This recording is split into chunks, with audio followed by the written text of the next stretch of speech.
termasuk syariat yang tidak akan dihapus, kata Nabi Muhammad, wal jihadu madhin ila yaumil qiyamah. Kata Nabi, jihad itu akan terus ada, kemasyru'annya, kewajibannya jihad dan dinonaktifkan sampai kapanpun. Sekarang masih ada masyru'iyatul jihad, masih wajib kita meyakini jihad itu wajib. Jihad itu ada jihad termasuk syariat Nabi, iya. Sampai kapan? Sampai nanti hari kiamat. Walaupun kapan bisa diaktifkan, kapan bisa dilakukan, itu tergantung syarat-syarat yang sudah ditentukan. Tidak boleh tiba-tiba sekarang lagi aman, negara lagi tidak ada musuh dengan orang lain, tahu-tahu ada orang dengan sukarela dia mengebom dirinya, itu salah. Itu salah. Apalagi gambaran yang baru-baru ini yang beberapa tahun terakhir kita alami, yang dibom tempat orang muslim, yang dibom masjid, yang dibom syekh wali yang lagi ngajar, Syekh Muhammad Said Ramadan Al-Buti di Damaskus sana beliau meninggal karena bomnya siapa? Tadi ISIS itu di masjid, bomnya salah tempat. Ini lihat, yang dikalahkan oleh hawa nafsu, ini kalah sama hawa nafsu. Jadi kita heran, ini orang tidak paham agama, atau orang bodoh, atau orang gila yang dibom masjid, kajian, lagi daras, lagi majlis Syekh Muhammad Said Ramadan Al-Buti, dibom sama salah tempat. Seharusnya ngebom tempat kafir, tempat muslim dewek dibom. Itu contoh orang kalau sudah dikalahkan oleh hawa nafsunya dari segi otaknya, itu miring akhirnya.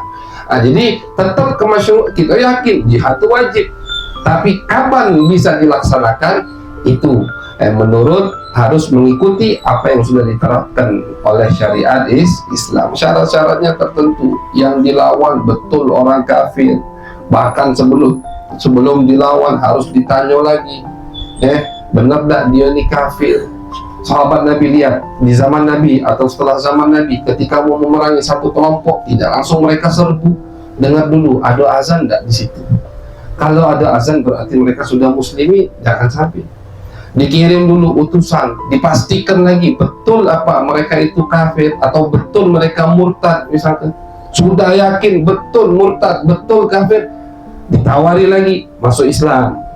Dengan masuk Islam, bayar pajak. Dengan bayar pajak, jadi bukan langsung tiba-tiba nyerbu perang bom, bukan begitu Islam. Banyak rentetannya, banyak persiapan dan mukaddimahnya, baru terjadi peperangan.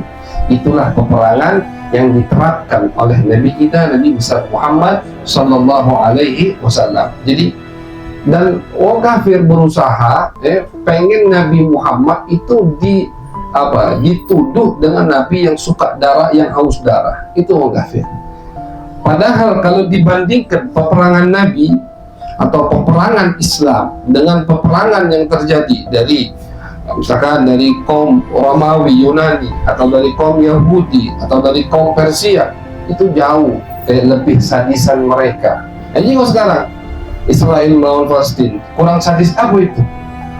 Ini salah satu gambaran. Tapi kalau pas lagi damai, mereka nuduh Islam, mereka nuduh Nabi Muhammad, Nabi yang haus darah, macam-macam dituduh Nabi Muhammad Sallallahu Alaihi Wasallam, dijelek-jelekan Islam. Kalau irhabi itu kalau orang yang mempunyai pemahaman yang salah dikit langsung muslim, dikit-dikit muslim, disalahkan dikit-dikit teroris. Irhabi itu teroris, irhabi itu bahasa Arabnya. Teroris muslim, teroris muslim,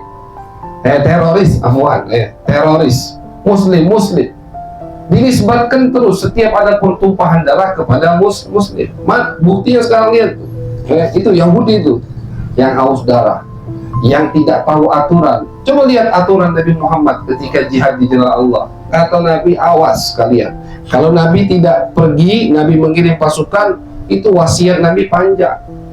Jangan membakar sesuatu tempat, jangan mengusik rumah ibadah, jangan membunuh orang tua, jangan membunuh perempuan, jangan membunuh anak kecil.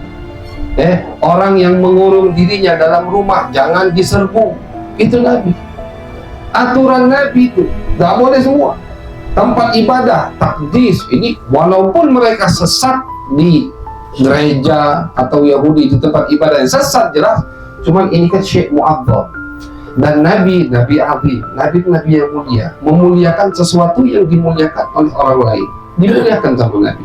Jangan ganggu tempat ibadah, jangan. Tidak boleh diusik, kata Nabi, tempat ibadah. Ini aturan peperangan Nabi Muhammad. Yang sampai sekarang belum ada negara manapun yang menerapkan aturan yang mulia ini. Nah, jadi jangan sampai kita tertipu dengan tuduhan-tuduhan yang tidak jelas untuk Nabi kita, Nabi besar Muhammad SAW.